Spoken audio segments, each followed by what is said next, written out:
Hi, welcome to great Andhra. మనతో పాటు ఉన్నారు డైరెక్టర్ లక్ష్మణ్ కార్య గారు. ఇప్పుడు మనం మాట్లాడుకోబోతున్న మూవీ మారుతినగర్ సుబ్రహ్మణ్యం. ఈ సినిమా ట్రైలర్ చూసిన వాళ్ళందరూ చాలా పాజిటివ్ రెస్పాన్స్ ఇస్తున్నారు. నా మాటలో చెప్పడం కాదు, చూస్తే మీరే అంటారు. చాలా మంచి ఎంటర్టైనింగ్ అనిపిస్తుంది ట్రైలర్ అంతా. సినిమా అంతా అలాగే ఉంటే డెఫినెట్గా ఇది సక్సెస్ అనే చెప్పొచ్చు ఇప్పుడే ముందుగానే. మరి ఈ సినిమాకి సంబంధించి ఆయన ఇంకొన్ని డీటెయిల్స్ అడుగుదాం. అండ్ ఆయన ముందుగా ఏం సినిమాలు తీశారు అని ఒక ట్రాక్ రికార్డ్ చూసినట్లయితే మీకు చెప్పాల్సి వస్తాయి. హ్యాపీ వెడ్డింగ్ అనే సినిమా తీశారు. సో ఆ సినిమా అయినా ఈ సినిమా అయినా నేను ఎందుకు ఈ విషయం చెప్పాల్సి వచ్చిందంటే, ఇప్పుడు మొదటి సినిమానే ఆయన అంటే ఎలా మొదలు పెట్టారు, అసలు ఏంటి బ్యాక్గ్రౌండ్ అనేది మనకు తెలియదు. కానీ మెగాస్టార్ ఫ్యామిలీ నుంచి నిహారిక, అలాగే ఒక పక్క ఎంఎస్ రాజు గారు ఒక పెద్ద ప్రొడ్యూసర్, ఆయన అబ్బాయి సుమంత్ అశ్విన్తో వాళ్ళిద్దరిని కలిపి ఆ హ్యాపీ వెడ్డింగ్ అనే సినిమా తీశారు. మరి ఇప్పుడు చూస్తే రావు రమేష్ గారు ప్రధాన పాత్రలో కనిపిస్తున్నారు. హీరో హీరోయిన్ ఉన్నప్పటికీ మనం ఒక హీరోగా చూడాల్సింది రావు రమేష్ గారినే. ఆయనలో ఉన్న ఫుల్ టాలెంట్ అంతా బయటికి తీసి ఈ సినిమా కనిపిస్తుంది. ఇంకా మరి చాలా ఇంట్రెస్టింగ్ విషయాలు తెలుసుకోబోతున్నాయి, ఎందుకంటే సినిమా ట్రైలర్ చాలా ఇంట్రెస్టింగ్ కనిపించింది కాబట్టి. హాయ్ అండి. హాయ్. సో నాకే కాదు, నాకు తెలిసి మీకు కింద కామెంట్స్ అన్నీ చూస్తే ఎంత పాజిటివ్గా ఉన్నాయో అది చూస్తేనే సినిమా సగం సక్సెస్ అనేది అర్థమవుతూ ఉంది. సో రావు రమేష్ గారితో ఇలా ప్రధాన పాత్రలో తీయాలి అంటే మనకి ఒక హీరో ఇమేజ్, హీరోయిన్ ఇమేజ్ ఇలాంటివి కావాలి అనుకున్న ఈ టైంలో మీరు ఇది ప్రయోగం అనుకోవచ్చా, లేకపోతే ఇది నిజంగానే ఒక సక్సెస్ఫుల్ ఫార్ములా అనుకోవచ్చా? ప్రయోగం అయితే కాదండి, బేసిక్గా నెసెసిటీ, అంటే బేసిక్గా అవసరం. కథ రాసుకునేసాం. కథ సుబ్రహ్మణ్యం అనే క్యారెక్టర్ పుట్టేసింది. ఓకే, ఒక తండ్రి పాత్రే అది. తండ్రి పాత్ర ఒక సుబ్రహ్మణ్యం క్యారెక్టర్ పుట్టేసింది. చాలా చాలా బాగుంది. అంటే చదువుతున్నప్పుడు కానీ స్క్రిప్ట్ లేదా నరేషన్ చాలా బాగుంది క్యారెక్టర్. వెతుకుతున్నాం అంటే ఫస్ట్ అసలు రావు రమేష్ గారు చేస్తారో లేదో తెలీదు. ఎందుకంటే ఇప్పుడు ఆయన కెరీర్లో పీక్ స్టేజ్లో ఉన్నారు ఆయన. సో చేస్తారో తెలియదు. బట్ ఉంటే మాత్రం ఇంకా ఆయన షూట్కి వచ్చారు, ఆయన ఇది యాక్సెప్ట్ చేశారు అంటేనే హిట్ అని నేను ఫిక్స్ అయిపోయాను. ఎవరెవరు అనుకున్నారు ఆప్షన్స్ అసలు? దీనికి ముందు బేసిక్గా లైక్ చాలామంది అనుకున్నామండి, అంటే అప్రోచ్ అవ్వలేదు. బట్ నేమ్స్ వస్తుంటాయి కదా, అయితే రెడీ చేసుకున్నాం, లిస్ట్ వస్తున్నాం. అంటే ఒకరేమో కామెడీకి సెట్ అవుతున్నారు, ఎనర్జీకి సెట్ అవ్వట్లేదు. ఇంకొంతమంది ఓకే డైలాగులు బాగా చెప్తారు అనుకుంటే ఇంకో దానికి సెట్ అవ్వట్లేదు, ఇలా సెట్ అవ్వట్లేదు. బేసిక్గా రావు రమేష్ గారు అయితే నేను 100% నేను మా ప్రొడ్యూసర్స్కి వీళ్ళందరికీ చెప్పింది ఏంటంటే, ఒకవేళ రావు రమేష్ గారు కానీ ఇది ఒప్పుకుంటే గుండె మీద చేసుకొని థియేటర్లో కూర్చోండి అన్నాను. హ్యాపీగా వర్కౌట్ అయిపోతుంది అని చెప్పేసి చెప్పాను. సో అలా రావు రమేష్ గారిని తీసుకోవడం జరిగింది. ఇట్స్ స్క్రిప్ట్కి అవసరం అయ్యిందండి. ఓకే, ఇప్పుడు ఈ మూవీకి సంబంధించి ఒక రెండు పెద్ద విషయాలు ఏంటంటే, ఒకటి మైత్రి మూవీ మేకర్స్, ఇంకొకటి సుకుమార్ గారి వైఫ్ దీన్ని ప్రజెంట్ చేస్తున్నారు. ఏంటి మీకు ఇండస్ట్రీలో పెద్ద పెద్ద సంబంధాలండి అసలు? అయ్యో, బేసిక్గా సంబంధం అంటే పెద్ద పెద్ద సంబంధాలంతా ఏం లేదండి.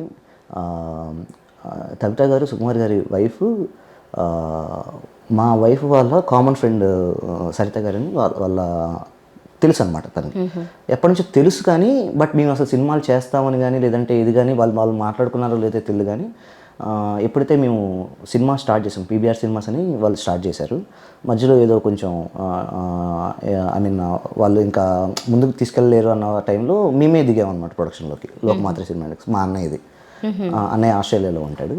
సో తను వచ్చారనమాట.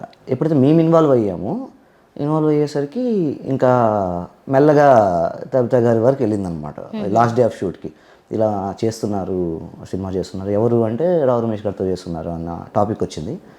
ఎప్పుడైతే వస్తే అవునా ఏంటి పరిస్థితి అనేసి, అంటే ఏం లేదు ఒకసారి సుకుమార్ గారిని ఏమన్నా జస్ట్ కలిపి ఎలా ముందుకు తీసుకెళ్ళచ్చు అన్న ఒక థింగ్లో మాట్లాడతారు అని చెప్పేసి అడిగారు. ఇంకా అది ఒక 2-3 వీక్స్ ఆయన చాలా బిజీగా ఉన్నారు అప్పుడు సుకుమార్ గారు. లాస్ట్ ఒక హాఫ్ అన్ అవర్ ఎంతో టైం దొరికింది, జస్ట్ ఒక డిన్నర్కి కలిసేలా కలిసాము. కలిస్తే సుకుమార్ గారు అంతా విన్నారు. ఓకే, ప్రమోషన్స్ బాగా చేయి లక్ష్మణ్, ప్రమోషన్స్ చాలా చాలా ఇంపార్టెంట్, ప్రమోషన్స్ బాగా చేయి, నీ సినిమా ఉందని తెలియాలి, ప్రమోషన్స్ బాగా చేయి అని జస్ట్ క్యాజువల్ మీట్. ఎక్కువ ఏం ఫేవర్ అడగలేదు, ఏం అడగలేదు. ఒకటే ఆయన చెప్పింది ప్రమోషన్స్ బాగా చేయమన్నారు. సో నేను మా అన్న మా ఫ్రెండ్ శ్రీహరి అని తను లైన్ ప్రొడ్యూసర్గా చేశారు. మేము మెంటల్గా ఫిక్స్ అయింది ఏంటంటే, మనం ప్రమోషన్ ఎలా చేయాలంటే సుకుమార్ గారి ఆర్ఎఫ్సీకి వెళ్ళిపోవాలి, అంటే సుకుమార్ గారి వరకు వెళ్ళిపోవాలి, ఆయన అడగాలి ఏంటి ఈ సినిమా గురించి అన్న టైప్లో అడగాలని అక్కడ నుంచి రావు రమేష్ గారిది ఫస్ట్ లుక్ రావు రమేష్ గారు 3 గెటప్స్ పాపులర్ గెటప్స్తో చేశారు.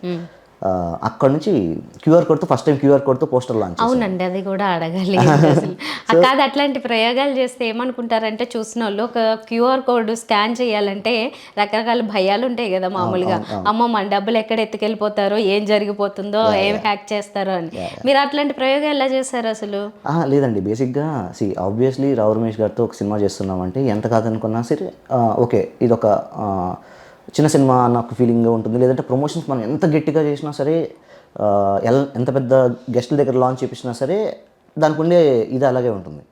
నేను అనుకోవడం ఏంటంటే ఈ మూవీకి it should not be a promotion, it should be a news in a good way, not controversial news కాదు, in a good way it should be a news. So first look QR కోడ్తో launch చేస్తున్నామంటే డెఫినెట్గా it will be news. అది ఎంతవరకు work out అవుతుంది, ఎంతమంది scan చేస్తారు పక్కన పెడితే, ఫస్ట్ థింగ్ ఒక న్యూస్ అయితే అవుతుంది. ఫస్ట్ టైం క్యూఆర్ కోడ్తో పోస్టర్ లాంచ్ చేస్తున్నారు అని చెప్పి సరే. కానీ 100K ప్లస్ 1 lakh పీపుల్ పైగా స్కాన్ చేశారు. అంటే ఇంట్రెస్ట్ ఉన్నట్టే కదండి, ఏదో సంథింగ్ కొత్తగా చేశారు అనేసి, అందుకని చేసిందండి అది. సో అలాగా మైత్రి మూవీ మేకర్స్ అది యాక్చువల్లీ కమింగ్ టు దట్, ఇలా ఎప్పుడైతే ప్రమోషన్ స్టార్ట్ చేసామో సుకుమార్ గారి వరకు వెళ్ళింది. కవిత గారిని ఆయన ఏమేమి అని పిలుస్తుంటారు ఇన్ జనరల్గా. ఏదో సినిమా ఏదో లాంచ్ చేసినట్టున్నారు, ఏదో అనౌన్స్ చేసినట్టున్నారు కదా అని చెప్పి మాట్లాడడం స్టార్ట్ చేశారు. అప్పటి నుంచి కవిత గారికి కూడా ఇంట్రెస్ట్ వచ్చింది. Okay these people are okay, worthy kind ఆఫ్లో ఉన్నారు అన్న టైప్లోనే మెల్లమెల్లగా కవిత గారికి సాంగ్స్ కానీ ఏదైనా లిరికల్ వీడియో ఏదైనా బిట్స్ ఉంటే కానీ జస్ట్ పంపించడం, అలా కాన్వర్జేషన్ బిల్డ్ అయింది. మేడం సార్ మేడం అంతేనే ఒక సాంగ్ ఉంది, అది ట్యూన్ బేస్డ్లో లిరికల్ వచ్చిన వెంటనే ఒక 30 seconds 1 minute పంపించాను తబ్జా గారికి.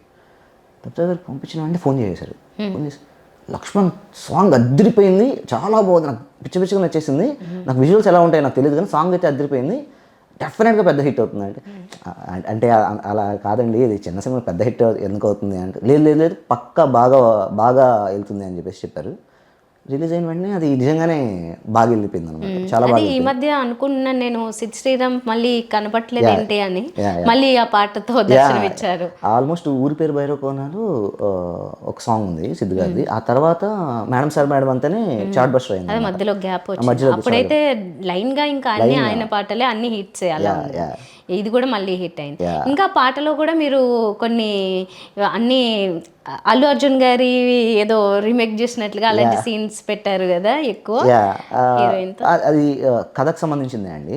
ఎలా అవుతుంది అంటే దువ్వాడ జగన్నాథం సీన్ కానీ పుష్ప కానీ అంటే హీరోయిన్ ఇంట్రడక్షన్ లాంటివి. యాక్చువల్ ట్రైలర్లో ఆ అబ్బాయి అంకిత్ ఉన్నాడు కదా, తను రావు రమేష్ గారి అబ్బాయిగా చేశారు అనమాట. ట్రైలర్లోనే చెప్పాను బేసిక్గా ఏంటంటే తను అల్లు అరవింద్ గారి అబ్బాయిలాగా ఫీల్ అవుతుంటాడు. సో తన పేరు కూడా సరే మూవీలో చూస్తే బాగుంటుంది, చాలా ఫన్నీగా ఉంటుంది. బేసిక్గా తను ఏంటంటే అల్లు అర్జున్ వాళ్ళ అన్నలాగా ఫీల్ అవుతుంటాడు. సో తను ఫస్ట్ టైం ఒక అమ్మాయిని చూసినప్పుడు ఆబ్వియస్లీ అల్లు అర్జున్ గారి రెఫరెన్స్లే వస్తాయి కదా మైండ్లోకి, అందుకని అలా చేసాం అనమాట. ఓకే, సో ట్రైలర్లో కూడా చాలా ఫన్ డైలాగ్స్ అంటే భలే మంచి పంచులు పడుతూ బాగున్నాయి. రావు రమేష్ గారి స్టైల్ ఇంకా అసలు చెప్పక్కర్లేదు. వాళ్ళ ఫాదర్ ఒక లెజెండ్ అయితే ఈయన మళ్ళీ ఈ జనరేషన్కి దొరికింది నిజంగా ఒక మంచి ఆనిముత్యం మన ఇండస్ట్రీకి అని చెప్పుకోవచ్చు. ఎందుకంటే ఆ డైలాగ్ డెలివరీలోనే పండింది. అది నార్మల్గా ఇప్పుడు నేను చెప్పినా అది అలా ఉండదు కదా, ఎవరు చెప్తే అలా రాదు. చాలా డైలాగులు ఉన్నాయి, అంటే నాకు అన్నీ అడుగుదాం అనుకున్నాను కానీ అఫ్కోర్స్ ట్రైలర్ వరకు కట్ చేసినవి చాలా బాగున్నాయి. సినిమా ఎలా ఉంటుంది? మీరు ఇది కాన్ఫిడెన్స్ అండి, ఓవర్ కాన్ఫిడెన్స్ అయితే కాదు. మీరు చూసిన ట్రైలర్లో 10% కూడా లేదండి, 10% కూడా లేదు. ఇంకా స్పీడ్ ఉంటుంది, ఇంకా కామెడీ ఉంటుంది. అస్సలు నేను యాక్చువల్లీ ఒక 2-3 వర్షన్స్ కట్ చేసిన తర్వాత ఫైనల్ వర్షన్ ఇది కట్ చేశాను అనమాట. కట్ చేస్తే నాకు ఏమనిపించింది అంటే first of all trailer length ఉండకూడదు, క్రిస్ప్గా ఉండాలి. ఆ వర్షన్స్ అన్నీ ఏంటంటే 3 minutesకి వెళ్ళిపోతున్నాయి, అంత ఉండకూడదు. ఎందుకంటే డైలాగులు లింక్డ్ డైలాగ్స్ ఉంటాయి అన్నీ, అందుకని లాస్ట్కి ఈ డైలాగులు కట్ చేసాం అనమాట. ఈ డైలాగులు యాక్చువల్లీ వెతికి ఎవరు ఎక్కువ ఎంజాయ్ చేస్తారని చెప్పి పెట్టి చేసిన డైలాగ్స్. ఇవి లింక్డ్ కాదనమాట. ఇప్పుడు సపోజ్ భయం వేసి వేయడం మానేసింది అనేది అది బాగుంది. అది నవ్వుకున్న చాలా వాటికి చాలా నవ్వుకున్న చాలా సార్లు. సో ఇవి జనరల్గా కనెక్ట్ అయిపోతాయని ఈ డైలాగ్స్ పెట్టాను అనమాట. దీనికి పెద్ద కాంటెక్స్ట్ అక్కర్లేదు. ఫిట్స్ వచ్చి ఒకడు గిలగల కొట్టుకుంటుంటే చేతిలో గిటార్ పెట్టాడండి ఇలాంటి ఆయన యాక్షన్ కూడా బాగుంది కరెక్ట్గా. మొత్తం ఈ రైటింగ్స్ అంతా మీదేనా? మొత్తం A to Z అంటే story, screen play, dialogues, direction. ఇంత కామెడీ టైమింగ్ ఎలా వచ్చిందండి? అదే యాక్చువల్లీ నేను టెలివిజన్ షోస్కి వర్క్ చేశానండి. అంటే మీరు కొంచెం టచ్లో ఉంటే చెప్తా, ఐడియా ఉందా? ప్రదీప్ దానికి నేను రైటర్ డైరెక్టర్ అనమాట. అండ్ జీ తెలుగుకి నేను ఫ్రీలాన్సింగ్ చేశాను, కంప్లీట్ రైటర్గా ఫ్రీలాన్సింగ్ చేశాను. అండ్ టెలివిజన్ గురించి తెలిసిందే కదండి. బేసిక్గా టెలివిజన్లో every week every episode should blast అవ్వాలి. అక్కడ నాకు రైటింగ్ బాగా అలవాటైంది. పంచెస్ కానీ లేదా డైలాగ్స్ కానీ లేదంటే వాట్ ఎవర్ అది క్రియేట్ చేయడం కానీ. అది అలాంటి స్క్రిప్టెడ్ అని నాకు అర్థమే కాలేదు అయితే ఇప్పటి వరకు. కొంచెం చెప్తాను.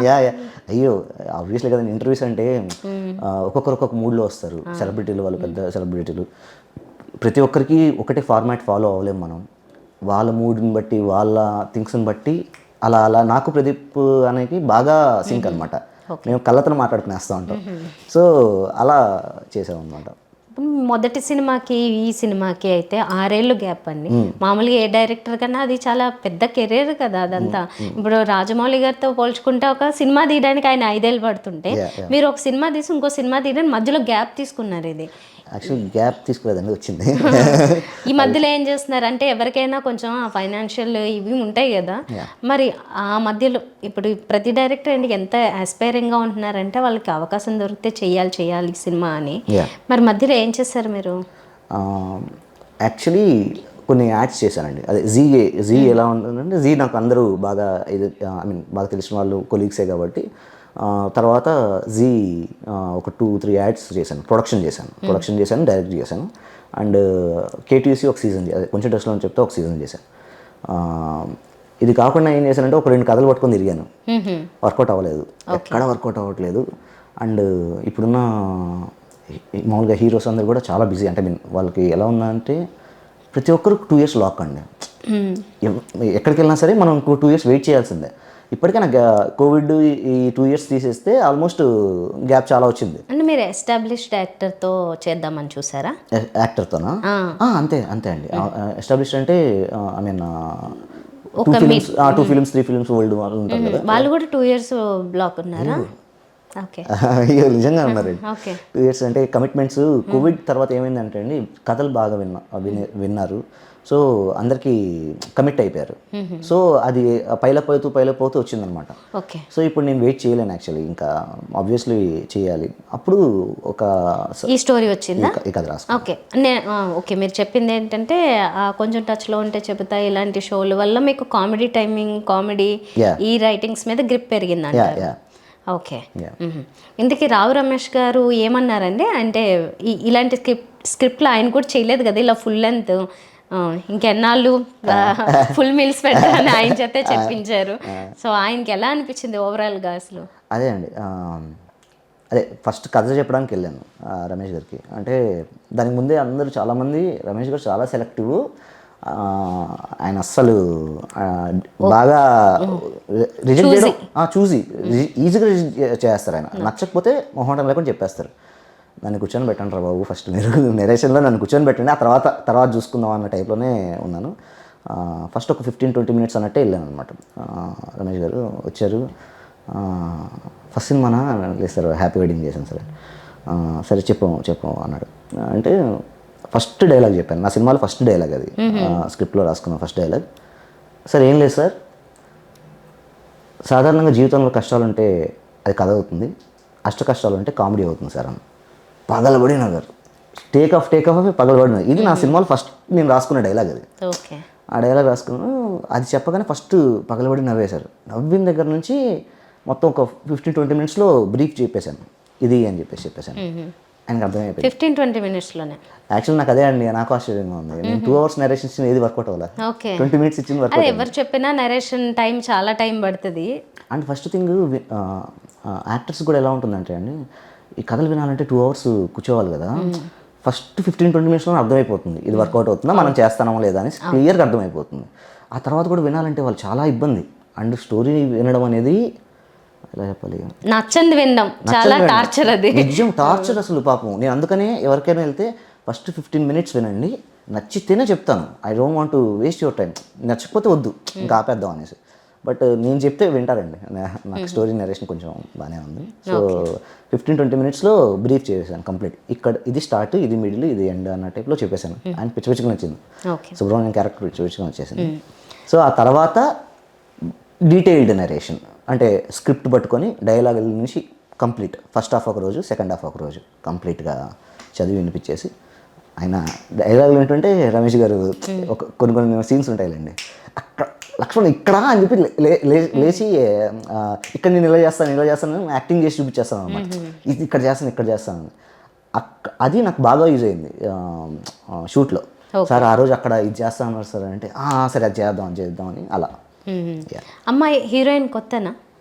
రమ్య పసుపులేటి అని, తను బేసిక్గా ఇన్స్టాగ్రామ్ క్రియేటర్ అనమాట, తను ఇన్ఫ్లుయెన్సర్. సో అంకిత్ తెలుసు. ఆ అమ్మాయి దానికి ముందు ఒకటి వెబ్ సిరీస్ ఏదో చేసింది, ఆహాకి వెబ్ సిరీస్ ఒకటి చేసింది. అండ్ ఇంకొక హుషారు అని ఒక మూవీలో చేసింది. ఓకే. అయితే ఎందుకు అడిగానంటే ఇప్పుడు రామ్ రమేష్ గారు ఉన్నారు, ఆ ట్రైలర్ చూసిన తర్వాత సరే మనకి హీరో హీరోయిన్తో పని లేదులే అనిపించేలాగే ఉంది నిజంగా ఆ ఇమేజ్. కాకపోతే మరి హీరో హీరోయిన్ ఎలా ఉంటుంది వాళ్ళిద్దరిది ట్రాక్ ఇందులో? యాక్చువల్లీ చాలా బాగుంటుందండి. యాక్చువల్లీ ఆబ్వియస్లీ ఎలా ఉంటుందంటే ఎంత రామ్ రమేష్ గారు ఉన్నా దాన్ని ఏమంటారు, ఆడియన్కి ఈ సీన్స్ వచ్చేసరికి బోర్ కొట్టకూడదు. ఖచ్చితంగా ఆ ట్రాక్ చాలా బాగుండాలి. ఆ ట్రాక్ చాలా బాగుంటుంది. బేసిక్గా మనోడు అల్లు అరవింద్ అబ్బాయి అని ఫీల్ అవుతుంటాడు. 2 సార్లు ఆడారు. ఒక చోట అల్లు అరవింద్ గారు వచ్చి ఒక డైలాగ్ చెప్పడం మీకు మీమ్స్ దొరికాయి, ఇంకో చోట గీత ఆడిసినాడు అన్నారు, ఇక్కడేమో నేను అదే అల్లు అరవింద్ గారు అబ్బాయిని DNA టెస్ట్ ఇది ఎందుకు ఆయన పేరు అన్సల్ వాడారు? లేదండి, అంటే యాక్చువల్లీ ఇప్పుడు మేము నా చిన్నప్పటి నుంచి కూడా నేను కూడా మామూలుగా సినిమాలు చూస్తున్నప్పుడు కానీ మేబీ నేను ఇంకెవరికైనా పుట్టింటానా, వాళ్ళు వచ్చి తీసుకెళ్తారేమో, లేదంటే నేను కొడుకునేమో మామూలు సినిమాలు చూస్తూ ఉంటాం కదా, ఎప్పటికైనా వచ్చి రివీల్ చేస్తారని. అది అందరికీ ఉంటుంది, ఎప్పటి నుంచి అందరికీ ఉంటుందన్నమాట, ఆశ ఉంటుందన్నమాట. అంటే ఈ లైఫ్ కాకుండా ఇంకో లైఫ్ ఉందేమో మనకి, వాళ్ళు వచ్చి తీసుకెళ్తారేమో అనేసి ఒక చిన్న ఆశ ఉంటుంది. అలాంటి క్యారెక్టర్ పట్టుకుంటే భలే ఫన్ క్రియేట్ అవుతుంది కదా అన్న టైప్లో. అండ్ మనకి అరవింద్ గారు ఆబ్వియస్లీ అందరికీ తెలుగు ఆడియన్స్కి తెలుగు ప్రేక్షకులు అందరికీ తెలిసిన వ్యక్తి. సో ఆయన పట్టుకుంటే ఇంకొంచెం బెటర్గా ఫన్ క్రియేట్ అవుతుంది. బాగుంది. DNA టెస్ట్ చేయించమంటే ఇచ్చి కొడితే ENT టెస్ట్కి వెళ్తాం. బాగా రాశారు, అవన్నీ కూడా బాగా అనిపించాయి. ఓకే.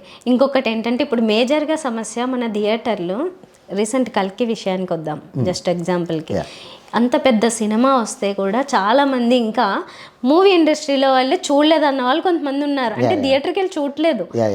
ఇలాంటి సిచ్యువేషన్ అంటే అంత పెద్ద సినిమాలు అంత మంచి టాక్ ఉన్నాయి, ఇలాంటి సినిమాలకే కదలట్లేదు అంటే అసలు ఇలాంటి సినిమాలకి ఎలా వస్తారు అని ఒక క్వశ్చన్. ఇప్పుడు నాకున్న పరిధి మేరకు నాకున్న అంచనా అండి, బేసిక్గా 2 థియేటర్ ఫిలిమ్స్. ఒకటి ఈవెంట్ ఫిలిమ్స్, కల్కి, రాజమౌళి గారి RRR ఇలాంటి ఈవెంట్ ఫిలిమ్స్. రెండోది ఫన్ ఫిలిమ్స్. ఫన్ అంటే వెళ్తే రే బాగుందంటారా, ఎంజాయ్ చేయొచ్చు, నవ్వుకొని వచ్చేయచ్చు. ఈ రెండే వర్కౌట్ అవుతున్నాయి. రీసెంట్గా అంటే టిల్లు స్క్వేర్ తీసుకోండి, సామాజిక తీసుకోండి, జాతిరత్నాల దగ్గర నుంచి ఇవన్నీ okay medium budget films but made huge responses. So ఈ రెండే వర్కౌట్ అవుతుంది. సారీ, డ్యూ రెస్పెక్ట్ వర్కౌట్ అవుతున్నాయని కూడా చెప్పట్లేదు, మనం డిసైడ్ చేయలేం. కానీ మహారాజా ఇట్స్ థ్రిల్లర్ ఫిలిం వర్కౌట్ అయింది. సో అలా మనం చెప్పలేం. కానీ బట్ ఫన్ ఫిలిమ్స్ అయితే నేను కొంచెం కాన్ఫిడెంట్గా ఉండొచ్చు. ఆడియన్ని పెద్ద ఆలోచించనక్కర్లేదు, లాజిక్లు ఏం అక్కర్లే, వచ్చి కూర్చొని 2 గంటల్లో అట్లీస్ట్ 1 hour 55 minutes నవ్వుకుంటూ ఉంటాడు. లాస్ట్ 5 minutes కొంచెం కథ చెప్పాలి కాబట్టి ఓకే ఫైన్. ఏంటి ఇందులో కాన్ఫ్లిక్ట్? అదే అండి, ఇది కూడా ఇంకొకటి. బేసిక్గా ఎప్పుడైనా మనం ఏమనుకుంటామంటే సడన్గా మనం పొద్దున్న లేచేసరికి లక్షాధికారులు అయిపోవాలనుకుంటూ ఉంటాం. ఎప్పుడైనా లైఫ్ ఇలా చేంజ్ అయిపోవాలని ప్రతి ఒక్కరికి ఉంటుందన్నమాట. అలాంటి ఆశ ఉంటుంది. అలాంటిది సడన్గా ఒకరోజు మన అకౌంట్లోకి డబ్బులు పడితే ఎలా ఉంటుంది అనేసి అన్న థింగ్ అండి. అక్కడ నుంచి ఆ మిడిల్ క్లాస్ పర్సన్కి సడన్గా అకౌంట్లో డబ్బులు పడితే అది ఎవరు వేసారో తెలుసుకునేంత వరకు ఉండదు, కష్టం, చాలా కష్టం. అది యాక్చువల్ ఏదో వాళ్ళు వచ్చి క్లెయిమ్ చేసుకునే లోపు ఇది ఖర్చు పెట్టేద్దామని. ఖర్చు పెట్టాలో తెలియదు, పెట్టకూడదో తెలియదు, ఏం చేయాలో తెలియదు. అవును, కరెక్ట్. యాక్చువల్లీ మా వైఫ్ నాకు పెళ్ళైందండి. మా వైఫ్కి ఒకరోజు ఈవినింగ్ ఒక మెసేజ్ వచ్చింది. ఆల్మోస్ట్ 75,000 80,000 క్రెడిట్ అయింది. 2 days వరకు ఎవరు వేసారో తెలియదు. అంటే బేస్డ్ ఆన్ ట్రూ ఈవెంట్స్ అయితే సినిమా. ఆ రోజు తనకు పడిన కంగారు నాకు భలే అనిపించింది. అంటే వాడేద్దాం, నన్ను ఖర్చు పెట్టేద్దామా వద్దా, మళ్ళీ కట్ అయిపోతే అసలు ఆలోచిస్తాను. అందరికి ఫోన్లు చేసి ఏం లేదు క్యాజువల్ కాల్ చేశాను అంటే వాళ్ళు చెప్తారు కదా డబ్బులు వేసి ఉంటే, క్యాజువల్ కాల్ చేశాను అది అంటే అది డబ్బులు ఏమన్నా డబ్బులు ఏంటి అన్న టైప్లోనే ఉంటుంది అనమాట. 2 days తర్వాత ఓకే, వాళ్ళ మదర్ కువైట్లో ఉంటారు, తను వేసింది ఆ 2 days. సో అది బాగా అనిపించింది. అరే ఆ 2 days తను పడిన ఫన్ అనిపించింది. సో అలా తీసుకోవాలి. ఓకే, ఇంకా ఎలాంటి ఇన్సిడెంట్స్ ఇంకేమేమి పెట్టారు? ఉంటాయి మామూలుగా, ఎవరైనా రైటర్లు డైరెక్టర్లు రియల్ లైఫ్ నుంచి కొన్ని జోడిస్తారు. అది కాన్షియస్గా చేసింది కూడా కాదండి. అంటే ఫీడ్ అయిపోతాయి కదా, రైటింగ్లో కూర్చున్నప్పుడు కథ గురించి ఆలోచిస్తున్నప్పుడు ఇలాంటివి ఉంటే బాగుంటుంది అన్న ఒక ఫీలింగ్ అనమాట. అదే ఆర్గానిక్గా వస్తుంది. ఆర్గానిక్గా రాకపోతే మాత్రం ఇంపాసిబుల్, చాలా కష్టం. రైటింగ్లో చాలా కష్టం. ఓకే, ఇప్పుడు రామ్ చరణ్ గారు ట్వీట్ చేశాక చాలామంది వచ్చాము మేము చూస్తున్నాము అన్న వాళ్ళు ఉన్నారు. సో ఇంకా అలాంటి వాళ్ళని ఎవరినెవరిని ఇన్వాల్వ్ చేయదలుచుకున్నారు? రామ్ చరణ్ గారు కానీ లేదంటే ఇప్పుడు ఫర్దర్గా చేసే ప్రమోషన్స్ ఏవైనా కానీ కవిత గారి వల్లే అండి. ఆవిడ నిలబడిపోయారు. నాకు చెప్తే ఎమోషన్ అయిపోతాం కానీ నిలబడిపోయారు అసలు. అంటే లేకపోతే ఈ సినిమా ఇక్కడ వరకు రాదు. ఎలా వస్తుంది? రాదు కదండి. ఆబ్వియస్లీ బ్యాకప్ లేకపోతే. అమ్మో, నిలబడిపోయారు. ఈ రామ్ చరణ్ గారి ట్వీట్ అయినా కానీ నెక్స్ట్ జరగబోయే ఏమన్నా కానీ ఆవిడే. నెక్స్ట్ అల్లు అర్జున్ గారు వస్తారా? సంబంధాలు అక్కడే కదా కనిపిస్తున్నాయి. అంటే జనరల్గా మనం కోరికలు కూడా పెట్టలేమండి. ఎందుకంటే ఎంతో చేస్తున్నారు. ఇవి కావాలనే కోరిక, ఐ మీన్ అంత లగ్జరీ కూడా లేదు. సో వాళ్ళకి ఈ సినిమాకి ఏదైతే కరెక్ట్ అనిపిస్తుందో అది చేసుకుంటూ వెళ్ళిపోతే సరిపోతుంది. ఓకే, ఎవరెవరు చూపించారండి సినిమా? అంటే ఇండస్ట్రీ పెద్దలు లాంటి వాళ్ళు. సుకుమార్ గారు చూశారు, కవిత గారు ఫస్ట్ వాళ్ళ డాటర్ది గాంధీ తాత చెట్టు అని ఒక సినిమా వస్తుంది.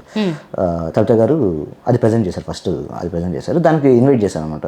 లక్ష్మణ్ ఇలా చేసాము ఒకసారి ప్రివ్యూకి అని వెళ్తే నేను ఇన్ రిటర్న్ నేను మీకు షో చేస్తానండి ఒకసారి చూడండి అని చెప్పి అడిగాను అనమాట. అవునా సరే చూసేద్దాం, పక్కా చూసేద్దాం అని చెప్పి ఇంకా వాళ్ళ సుకుమార్ రైటింగ్స్ నుంచి కవిత గారు, మైత్రి అన్న, శశి అన్న అని ఉంటారు, బేసిక్గా డిస్ట్రిబ్యూటర్, నైజాం డిస్ట్రిబ్యూటర్.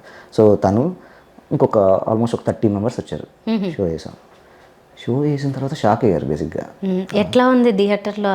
థియేటర్ అంటే అదే వాళ్ళు బేసిక్గా కవిత గారు నేను ఏం చెప్పానంటే 0 expectation పెట్టుకోండి అంటే, ఆవిడ ఏమనుకున్నారంటే అవును జీరోనే కదా ఎక్స్పెక్టేషన్, ఏముంటుంది అంటే ఆబ్వియస్లీ పెద్ద సినిమా కాదు కదా, ఆబ్వియస్లీ నాకేం పెద్ద ఎక్స్పెక్టేషన్ లేదు లక్ష్మణ్ అన్నట్టే వచ్చారు. వచ్చి కూర్చున్న తర్వాత నేను మామూలుగా షోస్ ఏమైనా జరిగితే నేను ఆడిటోరియం బయటే కరెక్ట్గా డోర్ దగ్గర ఉంటాను, లోపలికి వెళ్ళను, బయటే ఉంటాను, వింటూ ఉంటాను. గట్టిగా నవ్వులు వినిపిస్తే సినిమా హిట్, లేకపోతే లేదు అని ఫిక్స్. గట్టిగా వినపడాలి, లోపల కాదు, గట్టిగా వినపడాలి. స్టార్ట్ అయినప్పటి నుంచి ఎండింగ్ వరకు నవ్వులు వినిపిస్తూనే ఉన్నాయి. కవిత గారు అయితే మొత్తం అంతా మర్చిపోయి వాళ్ళ సంజయ్ గారిని వాళ్ళ అక్క వాళ్ళు ఉంటుంది, వీళ్ళంతా నవ్వుకోవడం బాగా ఇష్టం. ఇంకా కవిత గారు అయితే చైర్లో కూర్చోవట్లేదు. నాకు మా హర్ష అనే అసిస్టెంట్ డైరెక్టర్ ఉంటాడు, తను మినిట్కి నాకు వాట్సాప్లో మెసేజ్ పెట్టి ఇక్కడ నవ్వారు అనేసి మినిట్కి నేను బయట ఉంటాను కదా, ఇక్కడ నవ్వారు అని చెప్పేసి పెట్టేస్తూ ఉంటాడు అనమాట. ఒక్క నిమిషం ఆగేది, ఎందుకు రాగుతున్నావు అంటే, సార్ టైప్ చేసే లోపల నవ్వేస్తాను సార్ అన్నాడు. కవిత గారు అయితే పక్కన వాళ్ళ అక్కని కొట్టి నవ్వుతున్నారు, ఎంజాయ్ చేస్తున్నారు. శశి అన్న బాగా ఎంజాయ్ చేశాడు. తర్వాత సుకుమార్ గారు చాలా టఫ్ అయింది ఆయనకి, షో వేయడమే చాలా టఫ్ అయింది. వెళ్ళి హార్డ్ డిస్క్ తీసుకెళ్ళి వాళ్ళ ఇంట్లో పెట్టేశాం. ఎప్పుడు చూస్తారో చూడండి సార్ ప్లీజ్ సార్ మీకు, అంటే మేము వీలున్నప్పుడు అని చెప్పి ఆయన ఇప్పుడు షూట్ అయిపోయిన తర్వాత ఇప్పుడు 2 o'clock 11 o'clock ఆ టైంలో చూశారు. ఆయన ఫోన్ చేసి అక్షరం అదిరిపోయింది అసలు, లాస్ట్ క్లైమాక్స్ ట్విస్ట్ అయితే అసలు నెక్స్ట్ లెవెల్, నాకు బాగా ఇష్టం లక్ష్మణ్ ఇలాంటివి అని చెప్పి ఫోన్ చేసి చెప్పారు. తర్వాత మైత్రి, నవీన్ గారు, రవి గారు, చెర్రీ గారు చూడలేదు, చెర్రీ గారికి ఐ మీన్ ఏదో హెల్త్ అంతా బాగాలేదనేసి ఆయన కుదరలేదు చూడడం. మిగిలిన అందరూ చూశారండి, నవీన్ గారు, చెర్రీ గారు. ఓకే. డేట్ అనుకున్న డేట్కి ఏమీ క్లాషెస్ లేవా? ఇప్పుడు రిలీజ్ కానీ యాక్చువల్ 9th వద్దాం అనుకున్నామండి. 9th చాలా మూవీస్ వచ్చాయి. సో నెక్స్ట్ 15th రాలేము, ఆబ్వియస్లీ పెద్ద మూవీస్ ఉన్నాయి. అందుకని 23rd వస్తున్నాం. యాజ్ ఆఫ్ నౌ అయితే 23rd మేము ఉన్నాం. ఇంకా ఎవరున్నారో తెలియదండి, ఇంకెవరు లేరని అనుకుంటున్నాం. మళ్ళీ సరిపోదు, శనివారం ఉంది. ఓకే. సో అలా ప్లాన్ చేసుకున్నారు మొత్తానికి. ఓకే. సో మీరు ఒక 2 స్క్రిప్ట్లు పట్టుకుని తిరిగా అన్నారు కదా, మరి ఆ ఏ జోనర్లో ఉన్నవి? ఒకటి మారుతి గారిది కథ అండి, డైరెక్టర్ మారుతి గారిది. మారుతి గారు ఎప్పటి నుంచి సినిమా చేద్దామని స్టార్ట్ చేసాం అనమాట. ఒక లైన్ ఇచ్చారు, కోవిడ్ తర్వాత లైన్ ఇచ్చారు, దాన్ని డెవలప్ చేయమన్నారు, డెవలప్ చేశాను. దాన్ని పట్టుకొని తిరిగాము. అది ఇట్స్ ఏ రోమ్ కామ్, అది పట్టుకొని తిరిగాను. అది ఎందుకో మెటీరియలైజ్ అవ్వలేదు. నెక్స్ట్ నాది ఒకటి స్టోరీ పట్టుకొని అది తిరిగాను, దానికి కూడా అది కూడా వర్కౌట్ అవ్వలేదు. వర్కౌట్ అంటే బేసిక్గా హీరోస్ అవైలబిలిటీ. మీరు ఎవరెవరి దగ్గర అసిస్టెంట్గా పనిచేస్తారు? నేను దేవకట్ట గారు అండి. దేవకట్ట గారి అసలు స్టైలే వేరు కదా. నేను వాళ్ళ అసిస్టెంట్ డైరెక్టర్స్లో అందరికి తేడా నేనే అనమాట, అందరిలో కల్లా తేడా నేను. ఆయన నా గురించి కూడా అలా అంటారు, క్వర్కీ అనే పదం వాడుతూ ఉంటారు నన్ను. నేను ఒకనే కొంచెం ఈ కైండ్ ఆఫ్ వెటకారం కానీ లేదంటే కామెడీ కానీ. ఆయన కంప్లీట్ సీరియస్ ఫిల్మ్ మేకర్. అస్సలు ఒక డైలాగ్, ఆయన దగ్గర రైటింగ్ బాగా నేర్చుకున్నాను. ఒక్క డైలాగ్ కానీ ఒక్క పదం కానీ తప్పు పడదు ఆయన దాంతో. చాలా బాగా చేస్తారు. దేవకట్ట గారి దగ్గర పనిచేస్తారు. ఇంకెవరు? దానికి ముందు శ్రీకాంత్ నారోజ్ అని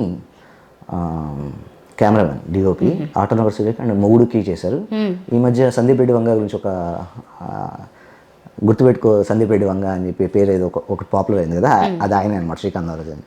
ఆయన దగ్గర కెమెరా డిపార్ట్మెంట్లో చేశాను. ఓకే. సో ఈ అనుభవం ఇప్పుడు ఈ సెకండ్ ఫిల్మ్ సక్సెస్ని బట్టి కంటిన్యూ అవుతారా, లేకపోతే దాంతో నాకు సంబంధం లేదు నేను చేసుకుంటూ వెళ్తా అంటారా? అయ్యో, ఖచ్చితంగా దానికి సంబంధం ఉందండి. సక్సెస్ అనేది చిన్న విషయం కాదు. ఖచ్చితంగా ఇప్పుడు 6 ఏళ్ళు అన్నారు కదా, 6 ఏళ్ళ గ్యాప్. సక్సెస్ లేకే కదండి 6 ఏళ్ళ గ్యాప్ వచ్చింది. సో ఒళ్ళు దగ్గర పెట్టుకొని ఆడియన్స్ కోసం ఈ సినిమా అయితే ఫస్ట్ రైటింగ్ స్టార్ట్ చేసినప్పటి నుంచి జస్ట్ ప్రేక్షకుల కోసం, ఆడియన్స్ కోసమే ఈ సినిమా తీశాను. నేను ఇంకెవరి కోసం తీయలేదు. అంటే ఇండస్ట్రీలో పెద్దవాళ్ళు కానీ లేదు, నార్మల్ ఆడియన్ ఒకడు ఎక్కడో రాజమండ్రిలో, కాకినాడ, తిరుపతిలోనే ఎక్కడో సాయంత్రం ఒక 6 o'clock అలా వచ్చి కూర్చుంటాడు కదా, వాడి కోసమే ఈ సినిమా తీశాను. పేరు కొంచెం పొడవుగా ఉంది, ఏది మారుతి నగర్ సుబ్రహ్మణ్యం అని, కొంచెం లెంతీగా.